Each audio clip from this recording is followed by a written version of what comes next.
and welcome back to my film and TV channel. Hope you're all staying safe and well. It's time for a giggle. Yeah, let's have a giggle today. Wasn't very funny parts of this. Yes, it's a bit like the old days where you get behind the sofa or have a laugh as well, and that's what we like to see. But I'll go into a little bit more detail in a bit. Of course, we're going to have a look at the final episode of 3 of the 2023 specials of the British science fiction TV series Doctor Who, of course. It's airing to celebrate the programme's 60th anniversary. It's not all been easy going, has it? That's for sure. We're going to have a look at the third episode before the Christmas special. We have a Christmas special coming up with a new cast, some new cast members, and a new start for Doctor Who. Fingers crossed. So we're going to have a look at the third episode, which is called Giggle. Please, if you're new to the channel, push that subscribe button, push the bell notifications, everything film and TV, reviews, previews, lots of different things, information, vlogs. There'll be a Christmas quiz coming up as well if you're watching this before, if you're watching this anytime it'll be there, but of course it'll be out 3 or 4 days before Christmas, so I look forward to doing that. I've done the script, I've not recorded it yet, so please join me for that and press those buttons and spread the word, guys. It'd be much appreciated. Leave us your comments on Doctor Who or anything to do with film and TV. I will respond or give it a like if that's what it needs. And if you can give me a like for this little vlog, it'd be much appreciated. Of course, this Doctor Who Giggle follows on from Star Beast and Wild Blue Yonder. Yes, I did a little review on Star Beast. I thought it was okay. Don't get carried away with it. The specials were written, of course, by Russell T Davies and will mark his second tenure as showrunner, having served in a role from the start of Doctor Who's revival in 2005 until leaving in 2010, and the special were broadcast on BBC One in the UK and Ireland and on Disney Plus internationally. Yes, this is where a big involvement of them, which may help the new series going forward, but I'll talk about that. David Tennant and Catherine Tate, of course, return in this little 3-episode series. For this episode, yes, Giggle, we were introduced to our new Doctor, played by, I've never watched Sex Education, I've never seen this guy before, so I was interested to see what it was like. Of course, Nakuti Gatwa, we're yet to see our Corrie Cobbles girl, aren't we? Again, I used to love Coronation Street until about 10 years ago or so, and I got a bit fed up with it, so I've not really watched it since, but I believe Millie Gibson is from the Cobbles, so we've yet to see Millie, but we won't have long to wait with the Christmas special coming up on Christmas Day, so we'll get to see Millie and the Doctor then, or the new Doctor. In this 3-series special, Neil Patrick Harris guest starred as the Toymaker. So we'll have a look at this. What's it about? Well, it all starts, and I like this. This is classic Doctor Who. We've got to go time travelling. That's what Doctor Who's all about. That's the basis of it.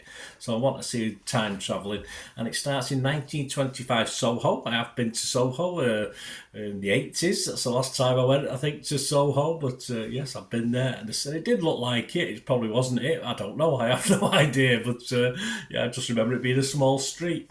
An assistant to television inventor John Logie Baird, and I like it where they put links, of course, with actual people, makes a purchase at a toy shop owned by the Toymaker. In the present day, the Toymaker causes havoc around the world, and he faces off against the Doctor and Donna, playing a second game against him.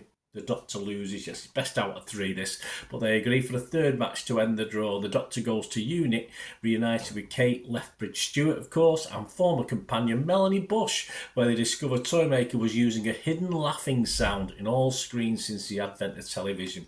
Toymaker suddenly appears and attacks the Doctor with a galvanic beam, causing him to bi-generate. So there we go, a Time Lord myth into the 15th Doctor, while yes, the 14th Doctor hangs around. So yeah, at around 60 minutes, this episode did pack a lot in. We were introduced to friends and baddies old and new for this one. Of course, the Toymaker, I believe, last appeared in the Hartnell days. I would have watched those as a kid. I can't remember much about them. I don't think I've gone back and rewatched them.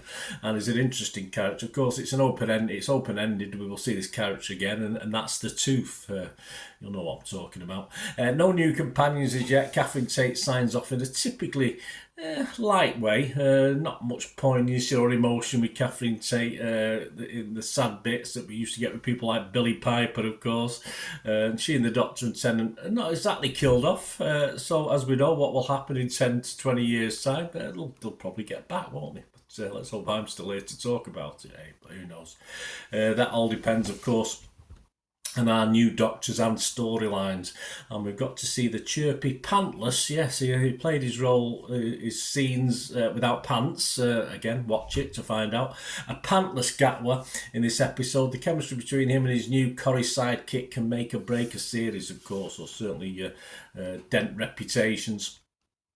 I like this episode, having returns for old companions like Melanie Bush and unique colleague Kate Lethbridge-Stewart is always a popular thing to do. I mean, with the big budget films, the Marvel things, you make a big thing. Spider-Man, you make a big thing of old things coming back, and that's a winner. That's a vote winner. But it's all about the story for me, of course. And it's not just the old and new, and the toy maker, I thought, was an excellent baddie. Though the story lacks a little bit of depth at time. We got the familiar sort of maze-like thing of running through rooms. We've seen there was a bit of that in the second episode as well last week that I watched. But so it did lack a little bit of depth. But the climax was all very family-friendly stuff without being too dark. And of course, the episode itself did actually achieve, I mentioned it before, did actually achieve one or two behind the sofa moments as well, which is all good. That's what we want from Doctor Who as well, as a family watch. We want to hold our young ones and make sure, they get a little bit, but that's all part of it. That's all part of the thrill. With 8 episodes yet to come with a Christmas special as well. I'm giving this a fresh chance after years of being underwhelmed. I know from comments on other Doctor Who things I've done, people give up on it, and I don't blame them. I totally don't blame them. In the same way I give up on Coronation Street. It's still going strong, of course, but I give up on it a long time ago for reasons that I've never gone back to it. So I can understand people doing the same with Doctor Who, but Davis, of course, has promised a mix of fantasy and sci-fi. I think we've got goblins next week, in a couple of weeks with the Christmas special. So he's promised a mix of fantasy and sci-fi. I mean, I've seen they've got to compete with things like Stranger Things and all this, which is good because they've got the money. As I say, this Disney Plus element now, they've got more money beyond his wildest dreams to actually make it look better. I thought this third episode looked good in parts, as far as financially spent a little bit more. All right, not brilliant, not millions and millions, but it made it look a lot better presentation, this third episode. So the money's there, and the money was to spend on this new series, so all bodes well. But of course, the Doctor will have to take a giant leap to win new fans, and of course, old cynics like me to be really successful again. This has got to win us over. So, as I said, a lot of people have lapsed, probably won't come back, which is a great shame. But I think we've seen over the last 3 weeks, it's been a start. It's not been fantastic. It's not blown me away for those fans and watchers that haven't jumped ship and are still giving it a chance. We expect quite a lot going forward. Personally, I do. I just want to be entertained. I just want to time travel again, meet people I know from history, and that's all part of it. Laugh a bit, and yes, hide behind that proverbial sofa, of course, or if I was watching with the grandkids or whatever, just enjoy it for that. So it's got a lot to live up to. It's promising a lot. It's talking a good game. What interviews and bits I've read in Radio Times, in the film magazines, etc. So it is talking positively about the future. So let's see, and I'll be back with a review of the Christmas Day special, of course, probably Boxing Day or the day after. So join me for that.